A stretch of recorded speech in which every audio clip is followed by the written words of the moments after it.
Hello everyone, welcome to exam affairs. आज हम लोग करंट अफेयर का एक इम्पोर्टेंट टॉपिक जो कि हाल फिलहाल में काफ़ी चर्चा में रहा है और काफ़ी इम्पोर्टेंट भी है। जो संयुक्त राष्ट्र महासभा जिसको हम लोग यूएनजीए बोलते हैं, उसके 81वें सत्र के अध्यक्ष की नियुक्ति हुई है। जो बांग्लादेश है उसके विदेश मंत्री खलीलुल रहमान जो है वह जून 2026 में साइप्रस के एंड्रियास कारकोरिस को हराकर संयुक्त राष्ट्र महासभा के 81वें सत्र के अध्यक्ष चुने गए हैं। इनका कार्यकाल कब से कब रहेगा? इनका कार्यकाल जो है सितंबर 2026 से 1 वर्ष के लिए रहेगा और यह दूसरी बार है जब बांग्लादेश ने यूएनजीए की अध्यक्षता हासिल की है। और संयुक्त राष्ट्र सभा के जो 80वीं सत्र थी उसके अध्यक्ष जो हैं एनालेना बेरबॉक थी और यह जर्मनी से संबंधित थी। और हम देख लेते हैं कि जो संयुक्त राष्ट्र महासभा है वह यूएन का एक मुख्य अंग है और इसके अलावा भी 5 और अंग हैं, उसके बारे में देखते हैं। तो आइए सबसे पहले देखते हैं संयुक्त राष्ट्र के बारे में। जो संयुक्त राष्ट्र है वह एक अंतर्राष्ट्रीय संगठन है और इसकी स्थापना जो है द्वितीय विश्व युद्ध के बाद 24 अक्टूबर 1945 को 51 सदस्यों के साथ की गई थी और वर्तमान में जो है इसके 193 सदस्य हैं। और जो यूएन है इसके 6 मुख्य अंग हैं, जैसे general assembly, security council, economy and social council, international court of justice और सेक्रेटरीट और ट्रस्टीशिप काउंसिल। ये 6 मुख्य अंगों से मिल के जो है यूएन बना है और उसी का एक पार्ट है यूएनजीए।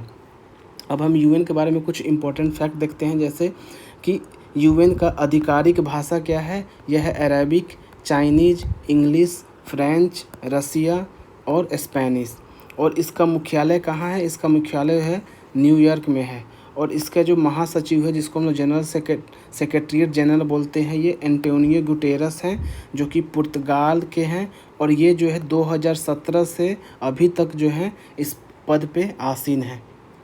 अब हम इनके बारे में कुछ और फैक्ट देखते हैं, जैसे संयुक्त राष्ट्र चार्टर में जो है संयुक्त राष्ट्र महासचिव के कार्यकाल की कोई औपचारिक सीमा निर्धारित नहीं है और प्रत्येक कार्यकाल 5 वर्ष का होता है। जो इसका कार्यकाल होता है, जो सेक्रेटरी जनरल है उसका तो 5 वर्ष होता है, लेकिन सीमा कुछ भी निर्धारित नहीं की गई है कि वो कितनी बार बन सकता है, 1 बार या 2 बार। परंतु एक नेता जो है फिर से नियुक्त किया जा सकता है, लेकिन अलिखित रूप से एक परंपरा रही है जिसमें जो है कि कोई भी व्यक्ति 2 से अधिक कार्यकाल तक कार्य नहीं करता है। इस तरीके से देखा जाए तो जो एंटोनियो गुटेरस है वो 2027 में इनका जो है कार्यकाल समाप्त हो जाएगा। अब हम यूएनजीए के बारे में कुछ इम्पोर्टेंट फैक्ट्स देखते हैं। जो संयुक्त राष्ट्र महासभा है एकमात्र ऐसा अंग है यूएन का जहां सभी 193 देश जो है समान प्रतिनिधित्व और एक वोट का अधिकार मिलता है और इसी कारण इसे विश्व की लघु संसद भी कहा जाता है। महासभा का नियमित वार्षिक सत्र जो है वह सितंबर के तीसरे मंगलवार से शुरू होता है और जो प्रत्येक वर्ष जो है सदस्य देश जो है अब में से कोई एक जो है अध्यक्ष का चुनाव किया जा सकता है। संयुक्त राष्ट्र महासभा सुरक्षा परिषद के अस्थायी सदस्यों का चुनाव करती है। सामान्य बहुमत से इसमें जो है फैसले होते हैं, लेकिन बजट एवं शांति सुरक्षा जैसे अहम मुद्दों पर 2/3 बहुमत की ज़रूरत होती है। अब हम देख लेते हैं भारत का क्या रोल है इसमें। जो भारत जो है यूएन का एक संस्थापक सदस्य है जिसने आज़ादी मिलने से 2 वर्ष पूर्व ही इसमें 26 जून 1945 को सैन फ्रांसिस्को में यूएन चार्टर पर हस्ताक्षर किया था। और पहली महिला अध्यक्ष जो है भारत की 1993 में भारत की विजय लक्ष्मी पंडित जो है संयुक्त राष्ट्र महासभा के 8वें सत्र की अध्यक्ष चुनी गई। वह इस पद पर चुनी जाने वाली दुनिया की पहली महिला और अब तक की एकमात्र भारतीय हैं। अब हम देख लेते हैं भारत को और क्या उपलब्धि हासिल है।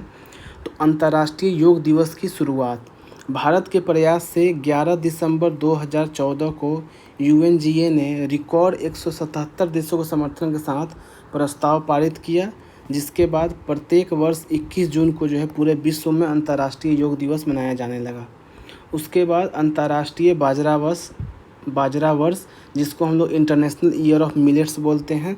भारत के प्रस्ताव पर संयुक्त राष्ट्र महासभा ने वर्ष 2023 में जो है अंतर्राष्ट्रीय बाजरा वर्ष घोषित किया, जिसका उद्देश्य क्या था? जिसका उद्देश्य था मोटे अनाज के प्रति वैश्विक जागरूकता बढ़ाना और खाद्य सुरक्षा सुनिश्चित करना। और भारत जो है संयुक्त राष्ट्र शांति अभियानों में सबसे ज़्यादा सैनिक भेजने वाले देश में से एक है।